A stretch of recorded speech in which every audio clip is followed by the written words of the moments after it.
A while ago at a Walk Abroad gig, in the middle of the set actually, we were asked how do you write a song like that, after we played Pissing in the Dark, and although I kind of wanted to answer, you can't really do that at a gig, so I thought I'd make a video about it.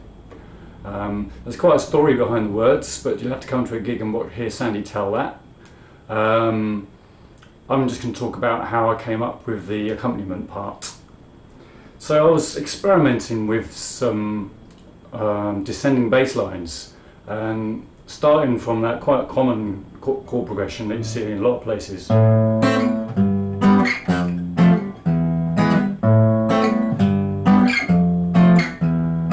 Which comes up in all sorts of places like Hit the Road Jack and quite a few jazz pieces. And so starting from that, I wanted to change the idea of the bass line, so I changed the bottom two notes to,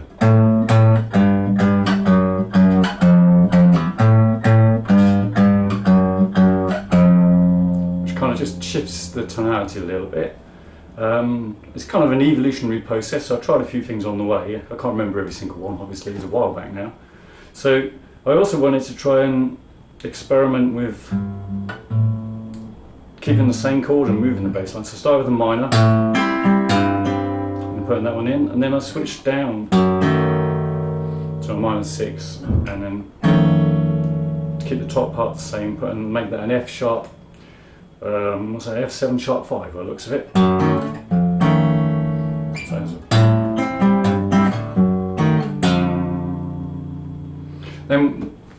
So I was basically using that as a guitar exercise.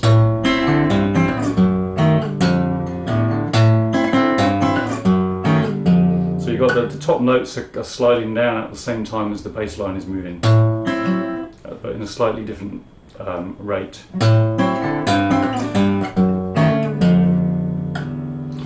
So that was the starting point of the song, really. That little exercise I came up with just to play around with descending bass lines. The next step, as quite used to happen, we having a songwriting session around Sandy's. She goes off to make a cup of tea, so I start playing the exercise and she hears it and thinks, oh, there's a song in there. But what we needed to do is move it up to B minor, just to fit where the vocals would kind of sit.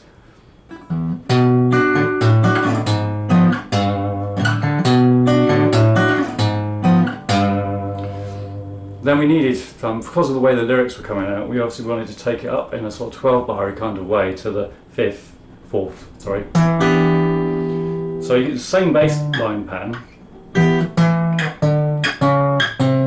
but a slightly different combination of chords.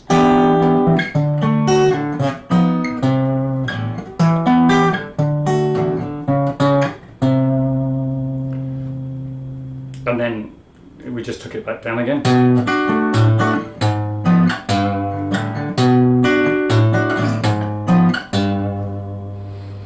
And then it really was, although the lyrics don't follow a call and answer type 12-bar pattern, they really were about 12 bars long, so we just finished off with a 6-2-1 type thing at the top.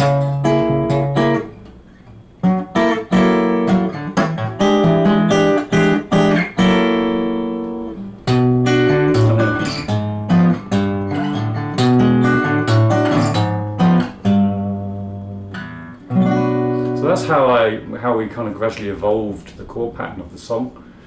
So I'll play the whole thing for you. So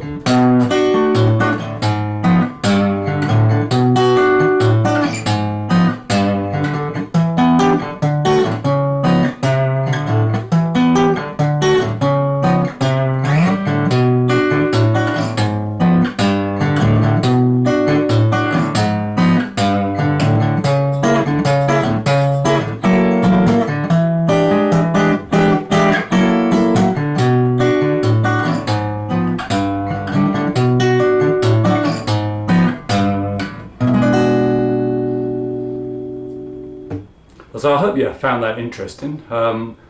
Just a little insight into my writing process, I suppose.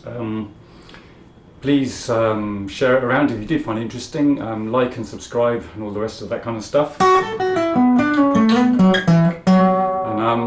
try and keep these things coming.